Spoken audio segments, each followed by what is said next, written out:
Good morning, good afternoon, and good evening. Welcome to the Secret Resume podcast, hosted by me, Melody Moore. In this podcast, we explore the people, places, and experiences that have shaped my guests, those which have influenced who they are as people and where they are in their work life today. You can listen in as we have a rich exploration of often unexamined and undiscussed, but very important aspects of their lives, or as I like to call it, their secret resume. My guest today is Emmanuel Gobillot. Emmanuel, I'm so happy to have you here and see your beautiful smiling face, but also your beautiful colour coordinated bookcase behind you. Oh, God. Thank you. Can you introduce yourself, please? Okay, well, so I am Emmanuel Gobillot. I am French, hence the name, and I live in the UK. I'm an author, speaker, and consultant specializing in leadership and collaboration. And I am a father of two living in London, and I don't know, should I say my age? Do people care about people's ages? I don't know. I'm in my 50s now. Gosh. So there you go. It was my wife's birthday yesterday, so we're quite into the age thing right now. It's just the realization that we're getting old. Excellent. And did you have a celebration yesterday? We kind of did, but we had a celebration beforehand as well. So we had a quiet day at home yesterday. Nice. And your wife's studying wine, isn't she? So did you have some fine wine? She is. No, we didn't. We didn't have anything fine because she's doing a lot of tasting of a lot of different things. So she needs to taste. I thought we were on a good thing when she decided to study wine, and I'm from Burgundy, so it matters to me. But I thought we were onto a good thing until I realized that actually she's saying, you know, we need to taste the entire range. So we taste a lot of very bad stuff as well as great stuff. And yesterday was a range. So we had some nice tastings, but also some pretty ropey ones. And are you this can sound really inappropriate. Do you spit or swallow? Now that she is doing her tasting, does that mean that when you're tasting them, you spit them out, or are Yes, you more, I'm going to drink it, otherwise you'd be really drunk? You have, because otherwise you'd be in trouble. So no, there's quite a lot of spitting, which is kind of gross if you think about it. But no, it's quite... you know, so I'm from Burgundy. I know nothing about wines. I mean, I was, you know, born in a place where vineyards are, but I can't say I know much about wine. And Catherine, who by right, being British, should know absolutely nothing about wine, knows so much more than I do. I mean, as far as I'm concerned, you know, even Bordeaux is a foreign wine. So, you know, my taste is fairly set on Burgundy. But so she's expanded my horizons. There you go. Can I ask, when you go to a restaurant, do people assume that you are going to order the wine because you're the man? Yes, less so now, I have to say. They still do, though, but it's quite... I find that it depends on who's asking. So Catherine tends to kind of always sit up when the wine list approaches and starts to look. I mean, we always, you know, once she's decided on the wine, then the tasting is given to her. But yes, I mean, the default position does still tend to be in many places one wine list instead of two, and given to the man instead of the woman. That is very true. It's very true, but less so. Maybe, I don't know, maybe it's about the attitude as well to the whole thing, because she tends to be much more proactive in, you know, kind of putting her hand out and grab it off them. And grabbing it and whatever. God, I'm making it sound like she's desperate for a drink, but yeah. It just struck me then. I was curious because I've had that experience where the assumption is that it's the man who's going to make those important wine decisions. But I tell you what, though, the world of wine, and I think that's true of the world in general, when you talk to a sommelier and they realize that you have a shared interest, the conversation is so different. So you know, we've had some incredible conversations with sommeliers as a result of Catherine actually knowing what she's talking about. And you can see the passion of the people you're speaking with.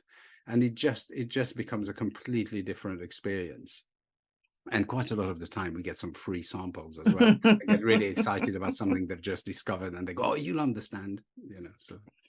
I remember once I was out with my parents when I used to live in Harrow, and we were up in Harrow on the hill right next to the school, and really nice restaurant, and the wine was corked. And this was years and years ago, and me and my dad sat there for ages going, I think it's corked. Like, it took us ages to get the courage to say, I think the wine's corked. I know, and you feel bad. But then because you think, well, what are they going to do with it? And then, well, I'm not a professional, so maybe they know something I don't know. That's very true. The cork thing it's rare, but it's embarrassing. Yeah, and we had that very British thing of not wanting to make a fuss. That's right. We were paying a lot for the meal, and the wine was expensive, and in the end, we both like egged each other on, and did. It's like, you say, no, you say. Terrible, really. See, I don't have that problem. That's the nice thing. Right. So you mentioned growing up in Burgundy. You grew up in Dijon, is that right? That's right. Yeah. Which is beautiful, beautiful place. So let's go back to young Emmanuel. Tell us a little bit about your growing up, and you told me that you wrote a book at a very young age. So tell us a bit about that. No, I did. Well, I should be clear. I wrote a title. I'm not actually sure how far I went into writing the book. I genuinely cannot recall. And I was thinking I should ask my mum if she still has, because my mum kept all sorts of things, and I should ask her if she still has it, because it would be hilarious. So I grew up, so my dad was a train driver. So I grew up on not a council estate, but a railway estate. So it's similar, but owned by the railway. So there's a lot of things like this in France at the time, back in the late 60s, early 70s. Social housing tended to go with your profession. So my sister became a teacher, and I had a flat because she was a teacher owned by the education. So we grew up in a big estate, and yeah, so my dad was a train driver. My mum was a cleaner, and I had a really happy childhood. I guess for most of my youth, my parents split up when we were fairly young, so that went a bit wrong. But no, so I came from a family where, well, two things mattered really. I mean, my grandma, and I was writing about this in my last book, which is why it's still fresh in my mind. But my grandma used to say, in our families, we don't have the best jobs, but that doesn't mean we can't be the best at the jobs we have. So there was an ethic in my family about, being good at what you do and taking pride in what you do.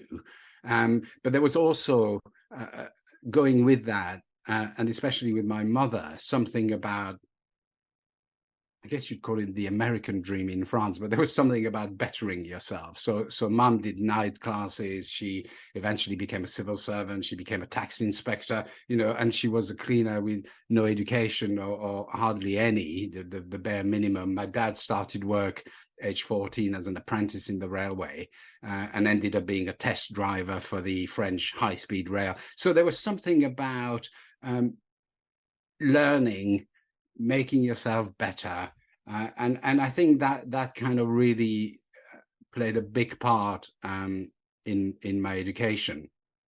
The other thing, which was, I was a fat kid. Okay, so I was, and at that stage you're supposed to say, "My God, what happened in that amazing change in you?" But I was always a chubby kid.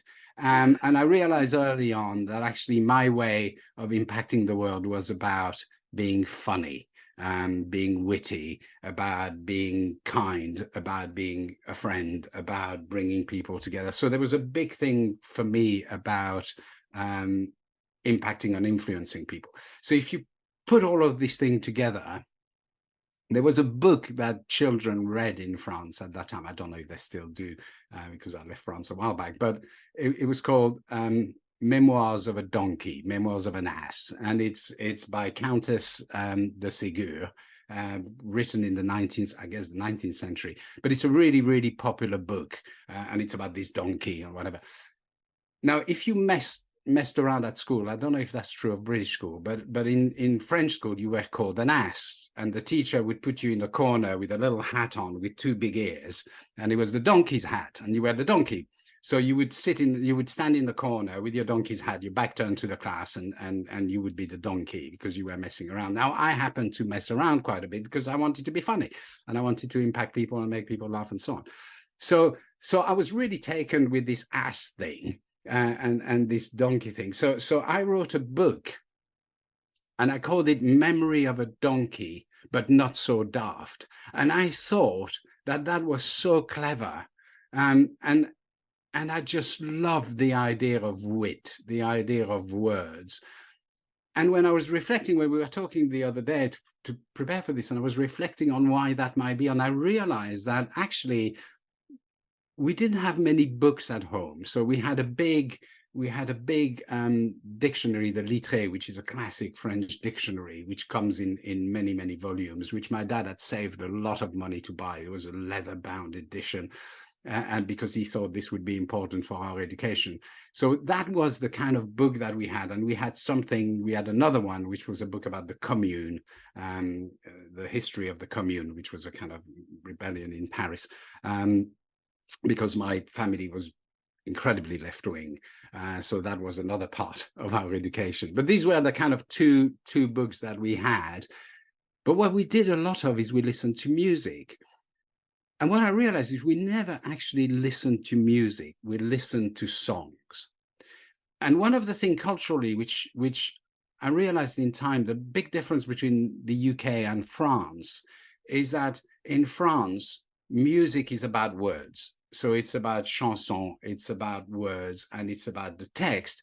In the UK, the music is much more loud and plays a much more important part in the listening experience. And I thought, actually, my love of words probably came much more from listening to texts of classic French songs and French singers, who are all very clever, very beautiful texts, which play with the words. And this playing with words, I guess, is what has defined most of what I've been doing. And it really comes from those childhood experiences where I realized that actually, if you know how to play with words, you actually know how to play with the world. You can impact the world around you through the words that you use. You don't have to be the best looking kid. You don't have to be the strongest kid. You don't have to be amazing at sports. Because actually everything, our experience of the world comes from pictures and words. And so if you have that ability to play with words, then you can impact and influence. And it came very early on. I mean, I loved telling jokes. I loved the discussions that we had a big family. So at Christmas, there was 20 people around the table and it was endless conversation. We'll start lunch at 11, we'll finish it at 11 at night. And all of that was around the table, shouting, arguing, discussing. And you quickly realize that actually words matter, and have an incredible impact and an incredible way of impacting your own life and how you're seen and how you're viewed. So that was my love with words very early on, and that I really should find out if that book still exists, but I think that probably was not much more than a title. But I thought, Memory of an Ass Not So Daft was quite clever. I was rather proud with that. I think that sounds fantastic. And yes, no, it's not an ass hat. Is not what happened in British schools. There you go. You should Google it. I'm sure there's fiction. It's quite nasty. I mean, if you think about it, that was quite a thing to make you stand at the front of the class, your back turned to the class with a stupid hat on, just to be laughing at you to say, look, you're an ass. It's quite something. It is. I mean, there's this idea of a dunce's hat, but I don't remember ever experiencing somebody being made to wear a dunce's hat. Well, there you go. Yeah. Interesting. And I'm curious around, you talked about the kind of the family, I've been to France a lot, and that's very much my perception of France, that it's this sort of long meal time, sitting around talking. Is that something that with your own family, I know your kids are grown up now. Is that something that you've kind of replicated in your own adulthood? Not really. Not really. Well, because our family is much smaller, to be fair. So there's only my wife, the children, and that's kind of it. So that never really happened to the same extent. But also there's something culturally. I mean, I'll tell you. So the first time we went for a big family reunion in France, on the way back, my wife said, "Wow, well, that ain't going to happen again." And I said, "Well, what do you mean?" She said, "Well, I mean, this was awful. You argued the whole time, and I mean, obviously you won't want to go anymore." And I said to her, "But I thought it was brilliant." Because that's kind of what we do, and so culturally this idea of shouting, being loud, kind of saying, "But that's stupid," and and putting it all on the table and messing around with what's happening is kind of how we make sense of the world. Whereas I think to an extent culturally here, people think before they speak, whereas in France, people speak in order to think. And I think that's a much more, and I'm making a generalization. I mean, I'm sure that's not true of everything and everywhere. I also have to be careful because my idea of France is an idea of France 40 odd years ago, rather than what France is today. I mean, I was being laughed at for my musical taste by my sister, who says, there have been new singers since, and also my niece and nephew always laugh at some of the words that I used because they're just not used anymore. So I have an image of France which is kind of stood still in time. But no, I haven't really. And I mean, I don't want to jump ahead, but so when I came to this country, I went to an international school. That international school had 70 odd different nationalities.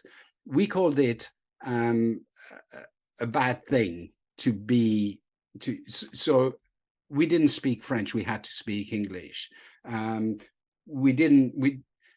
The reason for that was very clear. If everybody started to do their own thing in their own way, then actually nobody would ever communicate.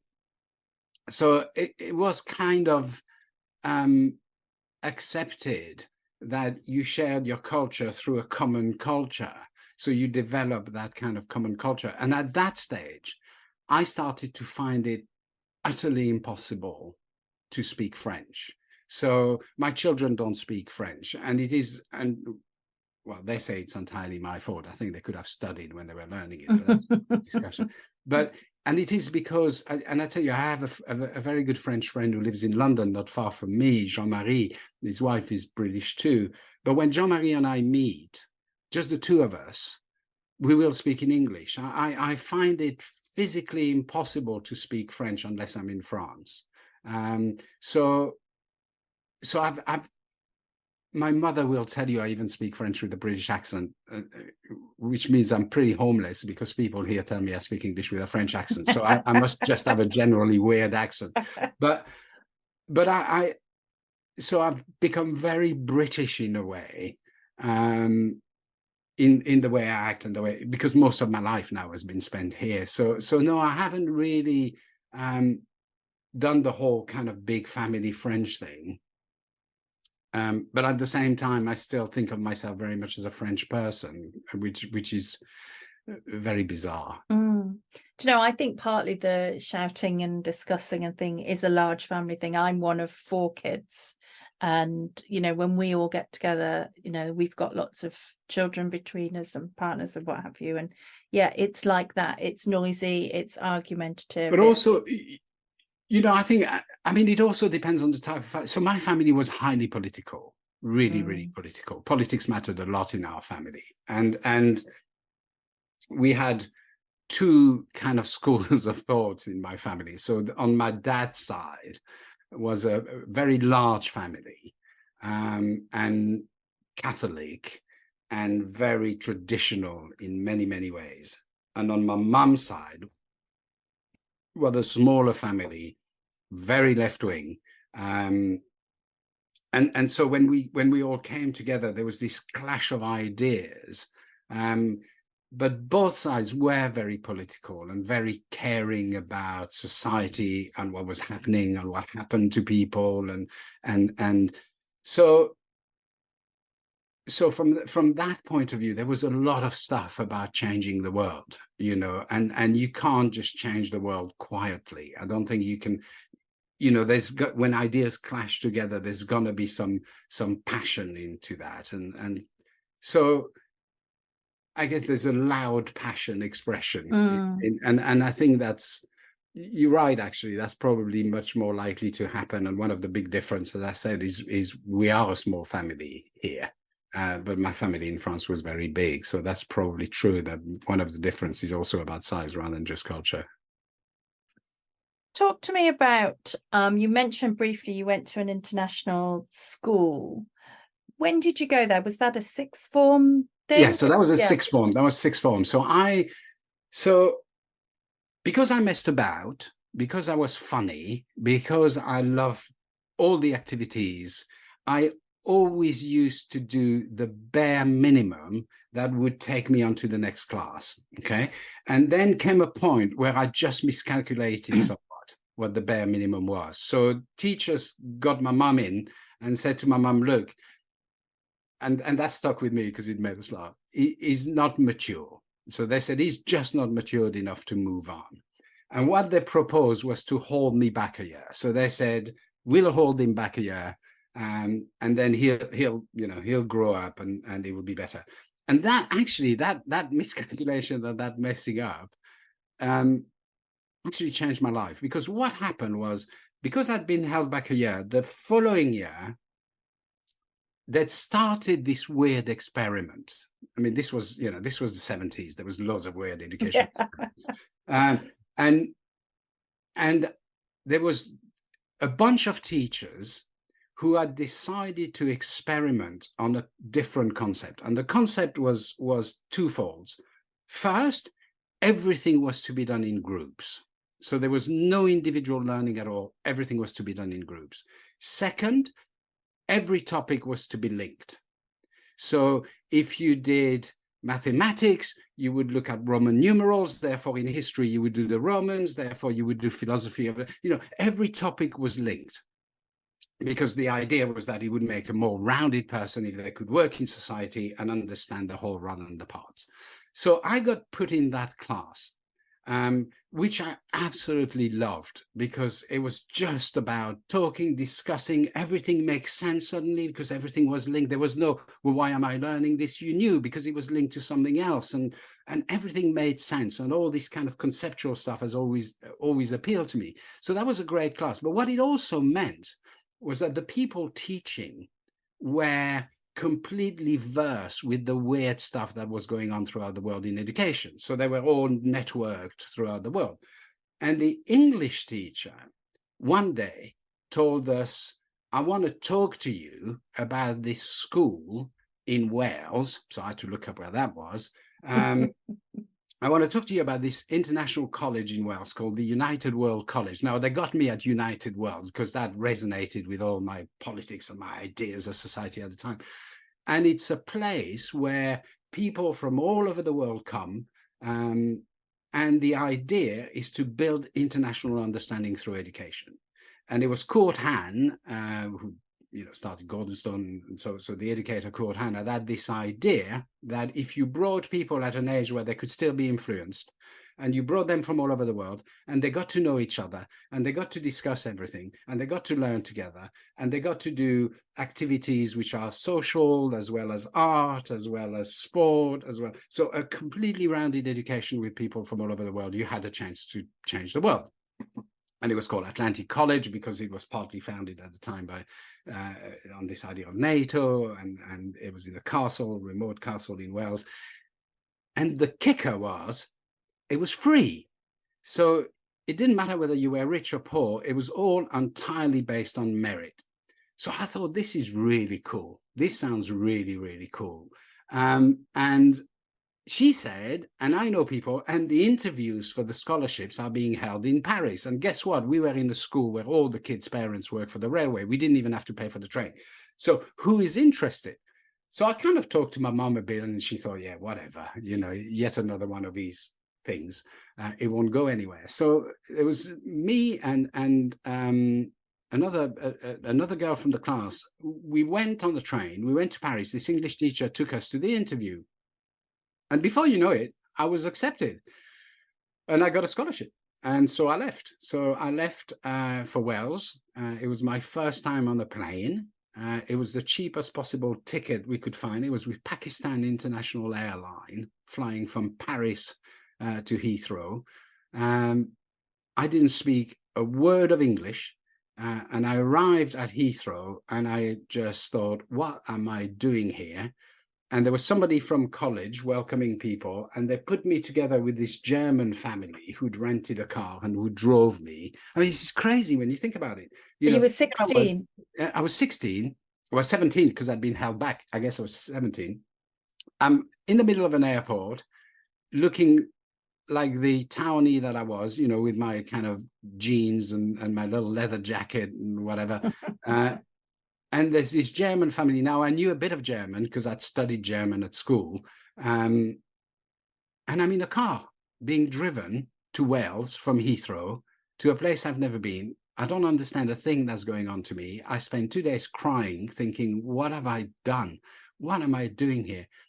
And it just changed my life. But yeah, it was kind of a weird thing. And it was all about, I just wanted to be different. I guess I just wanted to get out of Dijon and explore the world. And this was my opportunity. I kind of, even at that age, realized that my life was pretty traced. My life was planned. I was going to go to sixth form. I was going to go to the Castel College in France. I was going to do my thing. I was going to get my baccalaureate. I might go to Dijon University. I probably would fail because I wouldn't have had the resilience, the courage, the application to study hard enough. And classes in French universities are 300 students, so I probably would have failed.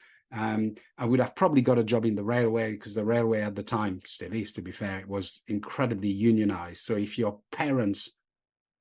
a parent in the railway, you got extra points at the entrance exam, because somehow the assumption was it must be in your DNA that you would be a railway person. So I probably would have ended up with it. So I had that life trace for me, and I kind of saw this as being my chance to get out, explore the world, and see what that was all about. So that's how I ended up in Wales, in Llantwit Major. And is it right that part of the philosophy of Atlantic College is to make the world a better place? Is that it? That's kind of it is. I mean, it is the entire principle is that the only way you will change the world is if people understand each other. And so international understanding is really the kind of founding principle. If you understand each other and you realize what culture is about, and you realize what people are about, you'll have a chance to change the world. It's a double-edged sword, because when you're 16 or 17, you take away the idea of making the world a better place. And making the world a better place is a hard thing to do. And so you're setting up yourself to fail, because most people who come out of that school will not change the world. Some have. I mean, there's some amazing alumni who have been been astronauts. There's the UN is stuffed full of people who went to the United World Colleges, because there are now more than just the one. There's some incredible people doing some incredible work. But if you don't take that route, it's very easy to then think you failed. And I realized pretty late on in my life, not my education, not when I was there, but I realized that actually, no, the ethos is not to change the world, it's to change your world. Is to say, actually, you can be a better person in the world that you're in, and you can make an impact on the world that you're in. Whether it's just your neighborhood, your street, that the idea that you have had is not you're gonna, sign. I mean, and this is telling you, I should not be telling you this, because it pictures me in a really bad light. But I was 17 and I was practicing my signature for the World Peace Treaty that I was called to sign. This is how bad I was. This is terrible. I had this really fancy signature because I was convinced that at some stage in my life I would be standing there signing the final treaty that would put to rest all wars in the world. So I kind of dreamed big, but actually you have to rein that in, not because you lack ambition, but because you realize that actually if you want to change the entire world, you have to start with your street. That actually, my neighbor is a much more important link in that chain of changing the world. That's some signature that I've practiced for a treaty that may or may not happen. And so it's a wonderful place, and it's given me so much. And it carried on this kind of education. There was two teachers in particular. It was Melvin Elfie who taught me English, because I didn't speak English when I arrived. So he was the English teacher. And Melvin had a love for words, which kind of played right to what I love too. So I learned, I used to confuse tights and thighs. And we had hundreds of laughs around. Well, for a Frenchman, I guess that's not, and all sorts of ridiculous conversation. But because there was people from all over the world, you could bounce around understanding of words. You could, so there was something fantastic about words that Melvin taught us. There was another teacher, my art teacher, Martin Post, the Dutch artist. Still very much painting, a beautiful, beautiful artist who was also very important because I was always into art. So if I had I wanted to go into advertising. That's kind of that was my dream, and I wanted to go into advertising because it brought together the world of art and words, and so I that was always the thing. And Martin kind of gave me an appreciation of the visual aspect of the world, and so I kind of realized that if you did want to change the world, if you did want an impact, then you had to be able to paint pictures with words. I mean, paint pictures is great too, but actually that this idea of vision, this idea of visual, and this idea of words actually put together were a magical combination. And so these two people actually define most of my life. I mean, if I think about, there's been a collection of people. We are the products of a collection of teachers, and I struggle because I always use the phrase back in the 80s when they were advertising for teachers in the UK. There was this fantastic tagline, which was, everybody remembers a great teacher. But I have so many. I've been lucky. I had so many. But Martin and Melvin were really major influences on my life in terms of helping me understand who I was and helping me become who I became. And that was really through this combination of the beauty of words and the beauty of images, and how conceptually they're very, very similar. You can design a world through both of those avenues, and if you can bring them together, you have something pretty amazing. So they were the people who really influenced me. And it's funny because I never thought until we talked about this link. Words matter to me. Words and pictures matter to me, and actually they kind of define a lot of what I do. And I tell you, so my mom eventually left Dijon and now lives in Angoulême, and Angoulême is not known for many things, but it's known as the comic book capital of the world. So Angoulême has a big show once a year, the International Comic Book reunion and thing. And comic books aren't very big in the Anglo. So they're very comic books are either for kids here, or they're the sci-fi stuff, superhero or whatever. But in France, everything is comic books. I mean, if you go into a French library, you will find thousands and thousands of comic books. It's a very, very big thing in France. And comic books in France tend to be about history, they tend to be about philosophy, they tend to be about all sorts of things, or they're Asterix as well. And there's, so comic books are huge in France. And I realized that actually they're the combinations of words and pictures. And they were what I was reading most of in my youth. They were, there was a magazine that we used to get, which was called Pif Gadget, which was a magazine of cartoons and stuff for kids. And my parents got it. It was the magazine originally of the Communist Party. And so that was given to kids very early on. But it wasn't all propaganda, I guess. There was a lot of cool cartoons in there. But I was brought up in this environment of pictures, and and that kind of visual aspects and word aspect just really stayed with me. And when these two characters of Melvin and Martin kind of came together, I thought, this is a beautiful world. And did you then, because you went on to study at St Andrews in Scotland, what did you choose to study there?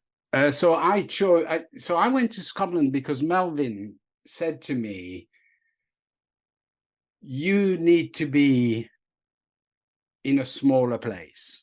Don't go for one of those huge universities. You are too social. You need to be somewhere that and so St Andrews kind of fit the bill. It's an 8,000 people city, 4,000 inhabitants, 4,000 students. It's a tiny university. It's very closed on itself. So he said, this would be great. So I applied, and the other advantage, to answer your question, is that Scottish degrees were 4 years instead of 3, but they were also much more open. So you don't specialize very quickly. The first 2 years, you study whatever you want to study. So I ended up doing a weird version of the PPE, except instead of philosophy, politics, and economics, it ended up being philosophy, psychology, politics. So we kind of dropped the E because PPP. I lost the E. I lost it when I realized that trigonometry was not going to be my friend. I'm not a numbers guy. And then weirdly, I also realized that I made the wrong choice when philosophy started to go into logic, and you realize that actually that's just about as confusing as math. But anyway, so I ended up doing a weird degree in philosophy and international relations, but I studied all sorts of things in the meantime. I even did a module in management. I did all sorts of weird and wonderful things, which is the beauty of the Scottish education. And really the magic for me when I look at my education was I was never asked to specialize. So I started in France, no specialization. I came into the UK, did the International Baccalaureate, which is still really, really open compared to British A-levels at the time. Yeah. I went to do a Scottish degree where, again, until you get to the third year, you can do pretty much whatever you want. So yeah, my education was very, very broad. But Melvin was right, actually. Most of what I did at St Andrews was very little to do with the education side, much more to do with the education in the broader sense. The University of Life. The University of Life sense. I started to get really involved in the student union, and in particular, I became the head of the debating society, which we called in St Andrews the convener. So I was convener of the debating society.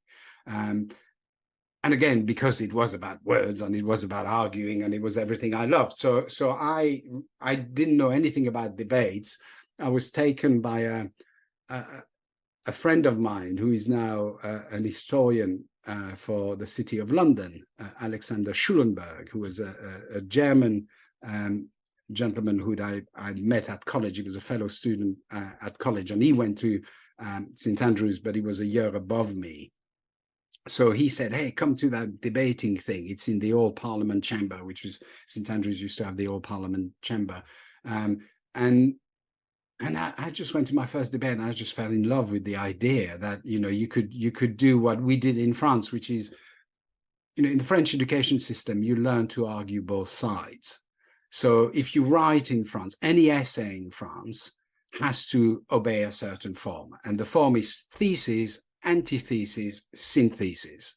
Thèse, antithèse, synthèse. That's what you learn to do in France. So you take any question that you ask, you answer it one way, then you answer it the exact opposite way, and then you do a synthesis of both ways. And that educationally gets you to understand that actually things are not as simple as it's just like that. So every essay, everything in France is always done that way. The other difference is in France, we all have to do the philosophy baccalaureate. It is a compulsory thing to do. Every French citizen has to do philosophy and have to do a paper on philosophy. So all this world of ideas kind of collided in this debating thing, because you were given a motion. You could be either side of the motion. You had to argue whatever side you ended it on. You had to build convincing argument. You had to impact. You had to influence. You had to entertain. You had to, all the things that I love. So I spent a lot of time in the debating chamber at university. And obviously, studying philosophy and whatever else just kind of made the same thing with messing up with ideas. So that really made me think about politicians then, and how you could see a politician vociferously putting one argument forward, but then sometime later putting a completely counter argument forward.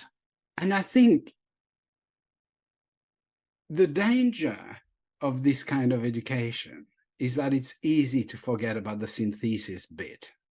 So you become quite clever and you're enamored with your own cleverness. So you go, aren't I great? Just throw it at me and I can argue it.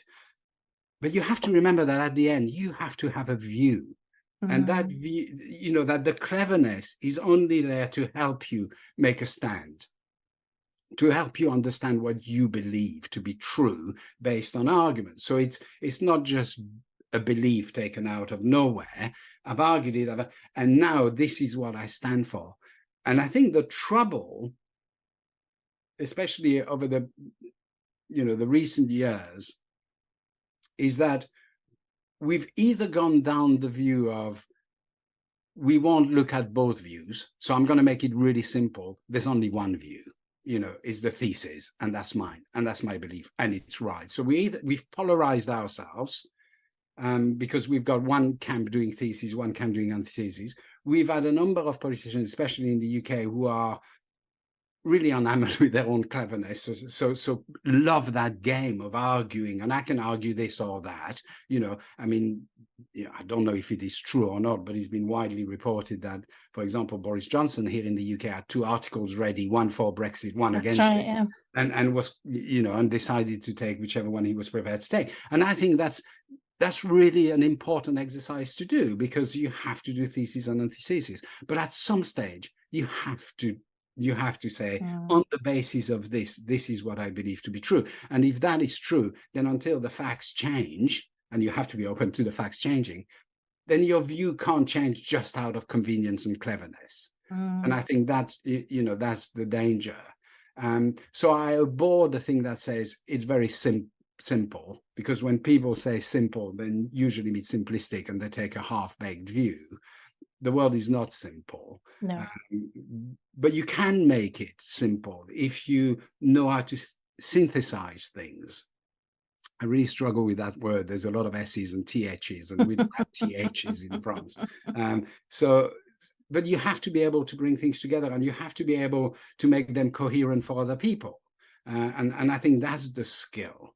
And that's the power. Everything is politics, and it's the same, and we may come to organization, but I really struggle with people say, oh, well, this is all politics, like it was a bad thing. Everything is politics. Yes. Politics is just impacting and influencing, and everything in the world is about impact and influence. Yeah. And it's not a bad thing. It's not a dirty thing. If you remember that it is not about being clever, and it is not about winning, and it's about understanding different point of views and trying to bring them together in a coherent whole that can actually make the world move forward. And I think that's the power of argument in its broader sense, and rhetoric in its broader sense. It's interesting, isn't it? I see so many people who are living their lives, their work lives, in a kind of how they think the world should be, rather than how it is. So someone said that to me the other day, well, it should be like this. And I said, yes, but it isn't. Yeah. And so we have to live and make our decisions and our behaviors in the way that it is. which is political and that was what we were talking about, was sort of politics and influencing, and they wanted it to be simpler, but it's not. But it's and again, I don't just want to jump ahead, but this is why I wrote my last book, because I thought, actually anything we read about business and leadership is a lie, and it's a lie on different ways, and I won't go into the whole of the detail, but one of the fundamental lies, actually, it is written from the point of view of this is how it should be. This is how leadership should be. This is how organization, or this is some aspire state of this is what great leaderships look like. So it's all about an idea, but actually it's never about this is how it is, and it's messy, and it doesn't obey a kind of cool model, and it never ever fits in a 3-point recipe, and it's never a clean pyramid, and it's never a process flow. It's just a bunch of people trying to make sense of the world. And so what do we do in that mess? That was the question, in this reality, rather than saying, well, you really need this, and you think, yeah, but if that's all you've got, then you'll fail anyway, or you really need that. I mean, I have a shelf behind me full of books, and I can take you books that have the complete opposite title. For success, you need to control. For success, you need to delegate. For success, and you think, and the reason for that is because you need all of those things. So what do you do as a practitioner in everyday life when everybody tells you, well, it's not as simple as that? How do you evolve in that world? And then I go right back to this point about Atlantic College, about United World College of the Atlantic, and about all of you discuss things in your neighborhood. You try to make sense of the world together. You look at arguments from both sides. You make a synthesis. You make a call. You keep open to the environment that you're evolving on. Is there a new fact? Anything new? You build networks of relationship that informs those thoughts that you have. So there's a whole lot of things you can do, but what you can't do is go for this kind of trite, one sentence, leadership is about this, or because it just isn't. No. And I think what we don't do enough as parents, as educator, as leaders, is to try to work a method, a philosophy for how am I going to evolve in this life of mine, rather than constantly looking for an answer which just doesn't exist. And because we look for an answer that doesn't exist, we tend to give a lot of our power to people who are no different from you. Yeah. And that's true in my occupation as in many others. We go, oh, well, he's or she's a speaker on the stage, they must be right. They've written so many books, they must be right. No, they just have more time than you and actually aren't that busy. So they can read stuff you can't read and write stuff you can't write, not because you can't, but just because you don't have the time, you don't have the space. It's their job, just the same as it's your job, So you mentioned your current book, but let's go back to where you and I first met, actually, when we were both working at Hay Group. And what happened there that kind of led you to into that kind of writing books, speaking on big stages? So I when I left university, I started my career in retail banking. I went to a management trainee scheme with what was then Abbey National, which doesn't exist anymore. It's now Santander, or was bought by Santander, but as a management trainee, and I was a branch manager, and I stayed a few years, and then I realized, okay, my life is just going to be boring now because it's just going to be the same job, just in bigger branches. I was spotted by my regional director, who brought me on to do a project which was about culture change for the bank, and it was about the first customer relationship management system with this new thing called the internet that was kind of becoming quite big. And so I started working at head office on this project for the retail bank. And I met a consultant. I'd never met a consultant before. I didn't know there was such a thing as a consultant, but we worked with an American consultancy called Action System. And there was this guy who flew from America to talk to us. And he had a laptop, which I'd never seen before. That was the first laptop I came across. And I thought, this is so cool. This guy literally comes in, talks a bit, does a few things, brings an enormous amount of value. That's because I'm a consultant now, I have to say have to say that. I'm not sure he brought any, but he flew all over the world. He had a laptop. It was really cool. And also it appealed to my sense of, I have a very low boredom threshold. So when things start to go into implementation and it's going to be the same old, I sort of lost interest. So this idea of working on numerous projects and whatever. So I befriended this gentleman, and we were chatting one day, and he said to me, but you love this idea of culture and people and leadership, because that's kind of the part of the project you're working on. You love the idea of consulting. I'm sure they have a branch here in the UK, but in the US, there's a consultancy specializing in this people stuff, and it's called the Hay Group. And he said, you should look them up. And I thought absolutely nothing of it. I did absolutely nothing with it because we were really busy moving into the implementation phase of the project, until one Sunday I opened the Sunday Times. And at the time, the Sunday Times used to have a recruitment little booklet in the middle. It's now like 2 ads or something, but at the time it was literally like a supplement with jobs. And there was an advert for the Hay Group. And I thought, hang on, this is the thing that this guy was talking about.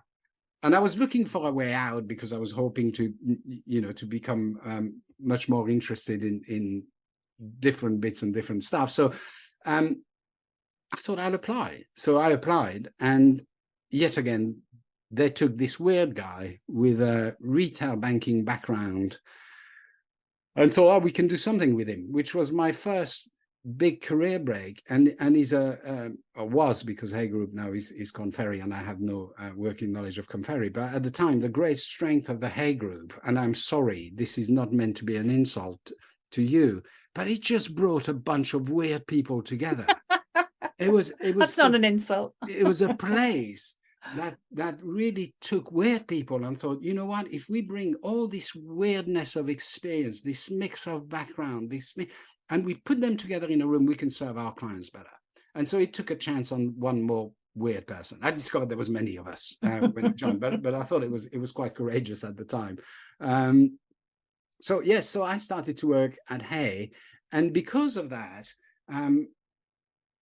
and Hay, as you well know, operated more as a marketplace internally. So there was no trace, you're going to work on this project. It wasn't a kind of McKinsey where you were given your marching order and this is what you're going to do for the next 6 months. You had to find work, and you had to find work by connected with people, and you connected with people, and you kind of had quickly to build your own value. This is the value I bring. And the value I brought was the value I'd always brought. I was visual and I messed about with words. So I started to kind of be the guy that people came to make PowerPoint more impactful when we were doing a presentation, or think about how we can present things differently, or write reports differently, or development guides nobody had worked out you could, in a development guide that you could put a picture of a book in an electronic document. I knew how to do that because I was interested in visual programming and stuff. So that kind of became the thing. And then, sorry, long answer again, but there was a yearly event at Hay Group, which is called the ICM, the International Client Meeting, where all the clients came together, and Hay would put on this conference in a European city, and there was loads of speakers. And it was the first conference I ever went to in my life where I saw speakers on stage talking. And I thought, this is like debating on acid. It's debating without anybody answering back. It's just you on the stage. But also I thought, this is how you change the world. You change the world by speaking to a lot of people. So I know I've been saying you can change your world and your neighborhood, but that's just me. If I can get on that stage, my neighborhood has just got bigger. I can have an impact. I can entertain with a big E. I don't mean entertain as cheap, make people laugh, but actually kind of bring people into a different state of mind in order to impact and influence the way they work. This is brilliant. This is everything that I aspire to be. These are people who've written books, my love of words, come on stages, my love of debate and influence, and they make a living out of it. This is fantastic. So I went to Nick Bolter, who was the CEO at the time, and was in charge of the, actually, he was not the CEO. He was in charge of the ICM. He became the CEO later. But I said to Nick Bolter, I want to be on that stage. And Nick kind of laughed, thinking, oh, God, what are we going to do with him? He doesn't even, he listen to that accent. But actually, a few years later, he gave me the chance, and he gave me the chance to. He said, "Well, look, you don't really have, but you can run a session, and then I mean, I'm trying to speed up here. But then I had this idea for the book, so I thought, I can write something, and it was very much back to my education. It was very much about thesis, synthesis, and antithesis, because I just thought I abhor leadership books because they're just about leadership, and leadership out of context makes no sense. And I abhor organizational theory books because they just don't take the leadership bit enough into. So I had this idea that I wanted to write this business book, which was about all of it. I wanted to write a sort of leadership organizational book. And Nick was, I guess, Nick, I'm going to be, I think Nick was trying to keep me in the firm at the time. So he thought, okay, all right, I'll give him a chance for that as a way of keeping me quiet and stopping me looking elsewhere or whatever. So I started researching and writing that book. And that was really my first proper writing exercise. Then I encountered, so there was another person called Helen Merlis. Helen Merlis kind of she was one of the writers of Hay Group. She published a number of books. So she kind of took me under her wing, amazing woman who really helped me understand what the craft of writing was. I will forever remember that sentence where she said, look at the sentences you really love in your book and take them out, because you wrote them for yourself.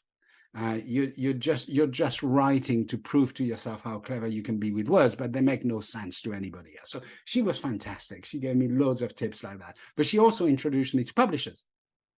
And my first publisher said, okay, so you want to write, if I understand you correctly, a kind of leadership organizational development book. And I said, well, yeah. And she said, here is your problem. If you go into any bookshop, there's a leadership shelf and there's an organizational development shelf. Choose your shelf, right? Because your book doesn't have a shelf. So where is it going to be? So it was kind of all opening into how the world of publishing works, how people choose books, what they're looking for. Anyway, long story short, I then wrote The Connected Leader, which was my first book back in 2007, I think it came out. Kogan Page and Helen Kogan published it. And so The Connected Leader came out. And that, again, changed my life, because at that stage, Nick said, well, you've written the book now, so you can have the platform. And why don't you speak at the next international client meeting? So I did this speech based on The Connected Leader, which was really my first speech. Got a lot of feedback from colleagues saying, okay, this was good, this was terrible, this was... So I kind of started to learn the craft and realize that actually on the stage is completely different than in the debating chamber and whatever else. And so this was my first... I never see that feeling has never left me. I hate what I do. I am utterly petrified before I do any of the speeches that I do. I always say to my wife, Catherine, why do I do that? I am scared. And then I have an amazing time, and I come out and I think, oh, that's why I do this, because this is everything I love, until the next time where I think, why do I do that again? So you hate it up until the moment you step on the stage, and then are you fine? I am fine. I realized pretty early on that every speech is different, not just because I try to tailor all of my speeches to what I do, but every speech is different because the audience is different. And there is a thing you need to understand with an audience is, whilst they don't speak, they shape the speech as much as you do, through the way there is something happening when a group of people is together. You can sense it, you can feel it. I don't know if I can explain it, but there's something that happens, and you know how things are landing, and you know whether things are going well. So you're constantly adjusting. And so when you're in a speech, it's just, for me anyway, all about the audience, because I know what I'm going to say. I know what I want to convey, but I am constantly, it's like your brain is split in two. There's part of it which is doing the mechanic of speaking, and there's a part of it which is kind of standing about analyzing what's going on, that says, okay, where do we go next on the base? So you have no time to be frightened. And it's a beautiful thing. I mean, it genuinely is a state of being, which I think I have never experienced anywhere else but on the stage, because it's kind of there can be 5,000 people. I think it's incredibly intimate, and your job is all about the audience. And I absolutely love that, of making sure that those people leave the room different from when they entered it. And so I think from that point of view, I kind of forget all about myself and focus on them. Afterwards, I am elated because I'm full of adrenaline. I'm also utterly shattered. I am utterly useless for the rest of the day, because I am completely gone. And when you write books and then people say, oh, could we do a book signing and stuff? That's the hardest part, because you've gone. You just, and you know, or well, stay for dinner. And you think, oh, I just want to lie in a room somewhere and just, you know, so you got all that energy is gone. And then you I start to worry again. Oh, well, I shouldn't have done this, or I shouldn't have said that, or maybe if I'd put it like this, it would have been better. And blah, blah, blah, blah. So you kind of, you know, I sort of try to think, okay, well, that's just a lesson for next time, you know, just, but you know, you kind of are going to forget, and you're going to get it wrong. So I have a real anxiety afterwards about what has just happened and what could have been different. But you know what if is the start of every depression state. So, you know, I tend to avoid the what ifs if I can. How do you prepare then? If every speech is different, do you just have a key set of messages that you want to get across and you see how it evolves, or do you prepare more than that? No, I will. So for every speech, I will. Now, of course, there's stuff. I'm not a. People engage me to speak about what I know. So if you come to me and say, do a speech about AI, then I'll tell you somebody who will be much better than me. I'm not an AI. If you ask me what is the impact of AI on leadership, then okay, then I can try to do something. So I have a knowledge base that I draw on. I research. And so the first thing I do is I write an outline, a script, if you will, kind of you know, just an outline, a sketch of, okay, here is my main argument. And I do that for every speeches. For some, it's easier because a lot of clients who have seen me speak, could you do the same as you did last time, but make it fit our context, which is much easier. So I learned a lot about the organization and the audience I'm going to speak to. I look at the theme that people want me to speak on, and I sketch out an outline. After that, I have a number of modules in my head that kind of slot in place and say, well, okay, I can use this, that story, that example, that this, that. So everything is tailored in that way, but it's tailored. I mean, I always say it's a bit like you know, it's kind of weird because clients will say to me, we want something for us. But then at the same time, they kind of want your greatest hits because they say, oh, but could you talk about this and that? Because we know that resonates with people. So you're in that weird, it's like if you go to a rock and roll concert and the singer never sings their greatest hit, you're going to come out a bit annoyed. So you're trying to mix new messages with old messages. So that's the craft of writing the speech. And, you know, it'd be more or less complex depending on what if people want me to do something that I've never done before, then obviously I'll start from scratch. But yeah, so that's kind of, you know, how I prepare. And so at some point you left Korn Ferry and went into the world of writing more books, consulting for yourself and speaking. Yeah. So so the book, The Connected Leader, did well. It was well received. And in no small part, thanks to Hay Group, who also, you know, helped push it with their client, became, you know, a kind of Hey Group UK sort of book that people put, but it did really well. And then something, the speaking started to go well. I did a number of things for Hey Group UK, a number of platforms in Europe. And then the problem started where clients started to call saying, could you do a speech? Or could you come and do this session for us? And then the publisher started to say, could you do another book?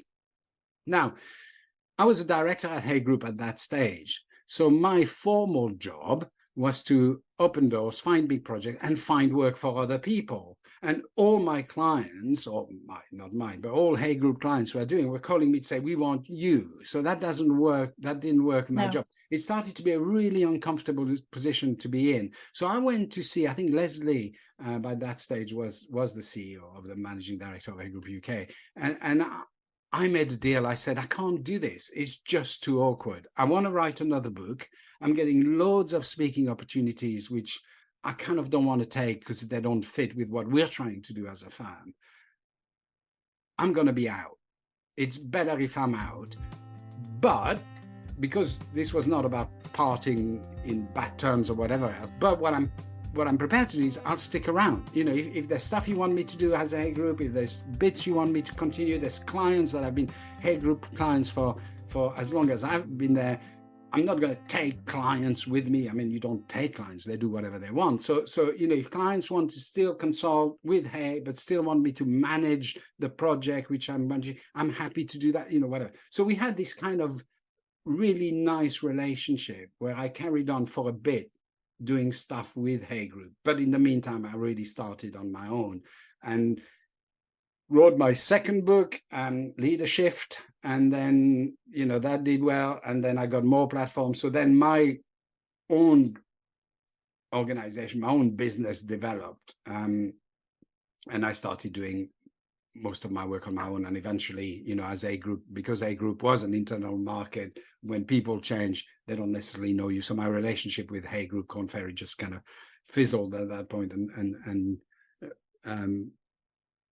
But, you know, still in touch with many of the networks from Hey Group and the alumni, which is, it's a bit of a, you know, it's like college and university and whatever else, you know, there's a thing that goes on. So then that's when I started to write and I started to speak. And really well, it makes me feel good about myself. It's probably quite big-headed, but the way I describe my business is it's just rock and roll. Yeah. So you put an album out, you go on tour, you get enough life experience to write your next album. And that's kind of what I do. So the consulting is my way to keep in touch with business so that I can understand what's going on and understand what's going on in the world. So I can write my next book. And my next book then gives me the opportunity to go on tour because people think, oh, he's got something new to say. And then while I'm on tour, I get to meet people who say, hey, you know, would you do a bit of consulting for us? And then there's a new idea that comes on. So I've been, you know, writing books every 2 or 3 years based on, you know, what is going on and what I think I can bring. So that's really kind of, most of my work is about writing and speaking. I do 1 or 2 engagements with clients a year, a sizable consulting, proper development engagement. But that's about it. And then, because then, you know, I can do those properly and really get to understand what's going on. And then, you know, write another book and whatever. So that's kind of how, that's kind of how my business developed. And your current book then, so this is, what number is this? 7. 7th book. Well, it depends how you count, because number 6 was really 3 ebooks. So you can say 7 or 9, depending on how you want to. 7. This is my 7th one.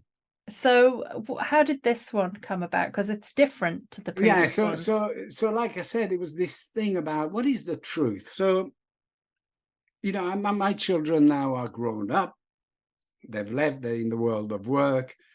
And I'm getting older. So I'm thinking, what do I want to pass on? You know, if I look at everything I've done, and if I look at everything that is being done in the world of work, in organization, is there any rules? Because people love rules, you know, rules for success. What would they be? And I thought, well, they're not rules that says do this. They're things you need to understand in order to develop your own way. You know, and if I look back at the people I've worked with, they all had their own, you could call it philosophy of work, you could call it whatever you call it, they have a way. They have a way. And I like to think about it as executive maturity. There's a bunch of people who just seem comfortable in their own skin. And where do you get that comfort from? You know, what are the rules to develop that way of leading, that way of impacting, that way of influencing? And they're not about, well, you have to have this technique, this attribute, that attribute. Because, like I said, I've got 600 books or whatever behind me, and they all will give you one. But what are you to do with that? They're about really this thing of understand how to be. And then if you understand that, it's kind of like your global positioning system. You know, if I understand how a GPS works, then I can be anywhere. I can be in any destination, rather than people saying you need to turn left, turn right, turn left, which is okay. So that's kind of, the book is really about those 20, and I ended up with 20, those kind of 20 rules of that help you develop you know, for whatever you want to be, for whatever you want to do. But those kind of things about what it is that you need to understand. The second thing, which is different, is it's incredibly personal. So for each of the rules, it's one story which happened to me in my consulting. So not necessarily to me, but one consulting story which brings that idea to life. So I've looked back, and they're real stories that really happened, and it was fantastic because it forced me to look back and think, oh yeah, that's where. So different parts of the world, different stories. So I hope it's much more. It's not a dry text in that way, and so I was lucky. I've had different publishers over the years, and one of my publishers kind of became my agent. So I'm working with Routledge. This is my first book with Routledge as my publisher, who have been incredibly fantastic in working with me. But so we're trying to make it a book which is much more. I'm hoping that if you pick it up, there's two things that are going to happen. Is one, you're going to understand that this is really about you, and B, you're going to avoid some of the classic mistakes that people are likely to make, because I made them and some of my clients made them. So you might as well benefit from our experience rather than getting your own. So it's kind of that's kind of the book that it is. And to bring it back to this idea of words on pictures, the title is This Is Not a Leadership Book. And the reason it's titled that is in homage to Magritte, the Belgian artist, and his famous This Is Not a Pipe picture. Which is actually the official title of that picture is The Treachery of Images. And the point he was trying to make when he painted This Is Not a Pipe, or The Treachery of Images, is it looks like a pipe, but it's not a pipe, because you can't hold it, you can't feel it, you can't smoke it, you don't know how it works, you don't know what it feels. And for me, leadership books have always been that. They say they're about leadership, but they're not leadership. Because you can't hold it, you can't feel it, they're not about leading. Leading is messy. Leading is about finding your own way. Leading is about getting it wrong, getting it right, sometimes not quite knowing which is which. It's about waking up in the morning with a burden of responsibility you don't quite know what to do with loads of problems, which you're equipped to solve because that's why you've been promoted and you're so excited to solve them, but you can't really because you're going to demoralize the entire family, blah, blah, blah, blah, blah, blah, blah, and you can't do it all on your own. Or, it's about hundreds of difficulties and processes.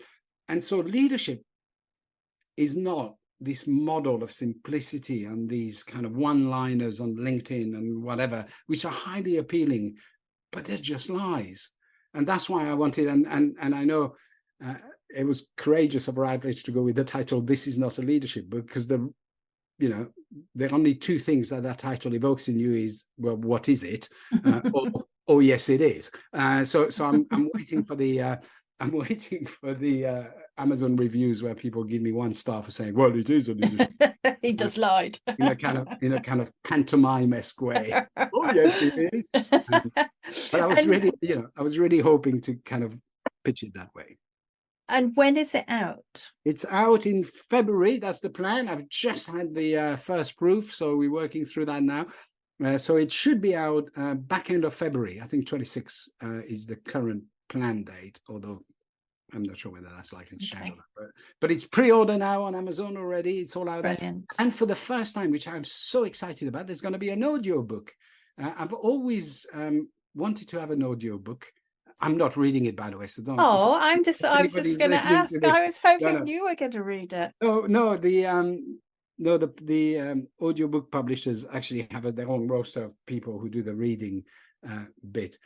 But yeah, so that's going to be out, I think, a couple of months later than the book. But it's the first time we'll have an audiobook, which I'm really excited about, because that's never happened. There's a couple of interesting things. I remember when we spoke previously, you were telling me about, part of the reason why, 80,000 words is what people were aiming for, was to do with the thickness of the book on a shelf. Yeah. But also something else you just said, which was around, your first book, Pick Your Shelf. But actually in the world of Amazon or other online retailers, there's not really such a thing as a shelf, because it's different. But it's even worse though. So you would think that's quite freeing, because there's no longer a shelf. But actually there are, where there was, well, if you go to a physical bookstore anymore, the business category is just one now. So there's probably just one shelf anyway, because there's a lot less is sold that way. But actually on Amazon, there's millions of shelves, because the categories have become so narrow. Yes. So now you go even worse. You go pick your category, and your category is no longer just leadership. It's it's divided into hundreds and hundreds of little categories. So in a way, it's kind of even worse. Now the book size, interestingly, that's completely changed. I think it's changed for a number of reasons. First, ebooks. It doesn't matter whether your book is thick or thin on ebook, because nobody will ever know. It doesn't even have page numbers anymore, but percentage of finishing or location. There's the fact that most books are now bought online in the business book category anyway. So that again makes it people don't really judge the thickness of it, because they only see the little icon. But there's also the economics of publishing. So the economics of publishing mean actually thin books can be quite helpful, because they're cheaper to produce than thick books at the cost of paper and so on and so forth. And I think also because physical books are mainly sold at airport location, train stations or mobility stuff, thin books are quite appealing because they're not heavy. And if you're on a flight, this is why my first publisher used to talk about books in terms of flight times. So she would say, oh, well, that's a London to New York, or oh, well, that's a London to Amsterdam, who moved my cheese, London to Amsterdam. Yeah. It's in the air, you're done, So she used to categorize them like that. Oh, this is a really super long haul, Australia, this is a, but I think, you now people are looking for stuff which is much more accessible, much quicker, because attention is lower, because there's so much information out there. So there's always a thing about the size of the book.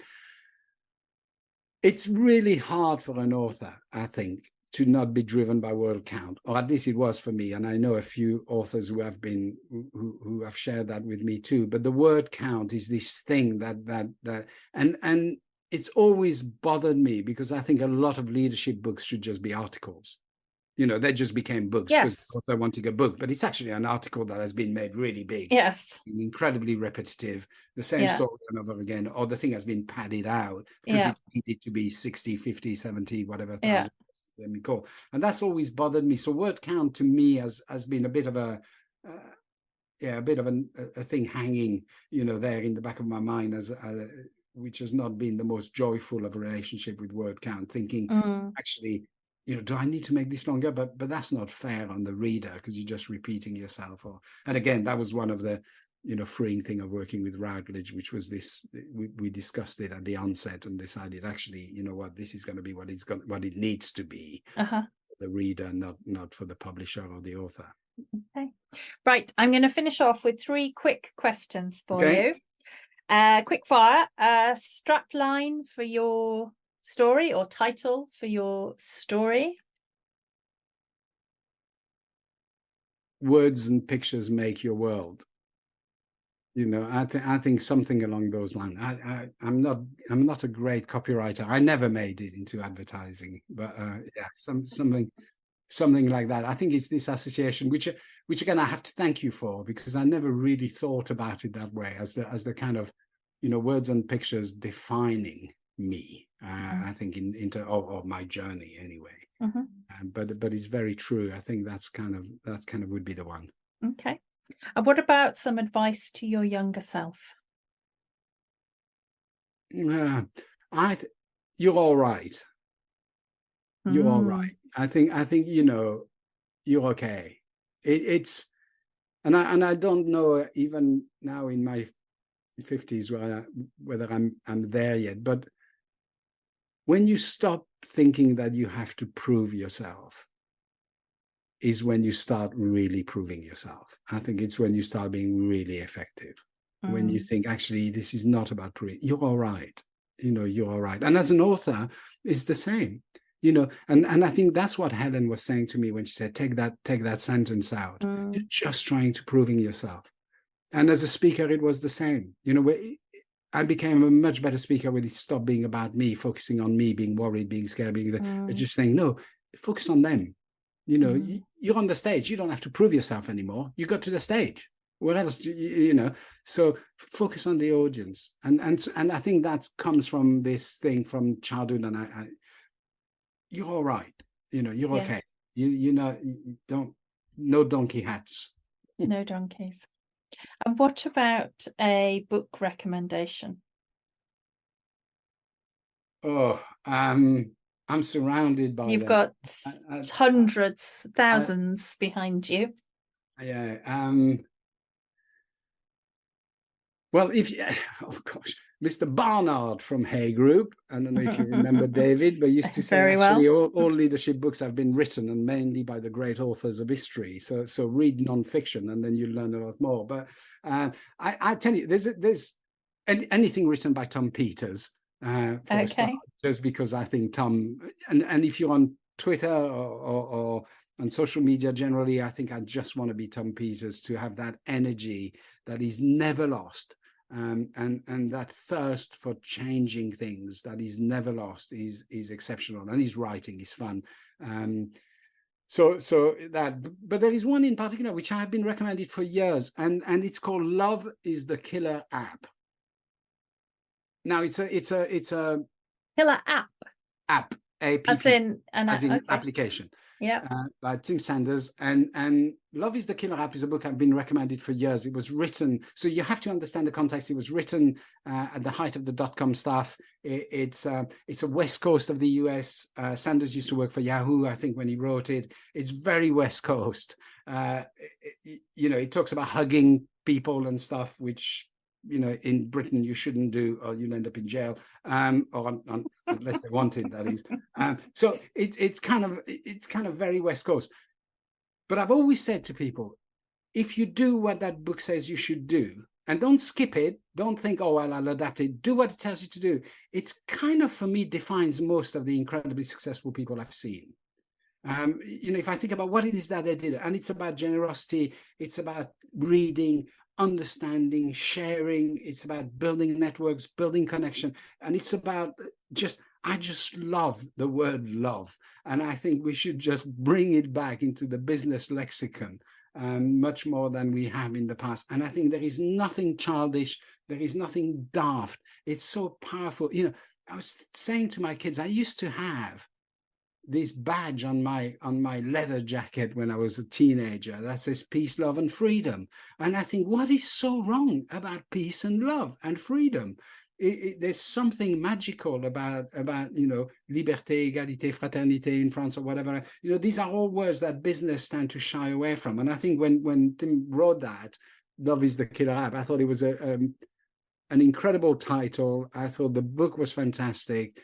And I'm saying this for the British people listening, it's West Coast, all right? So it's kind of like, comes with a health it's not warning.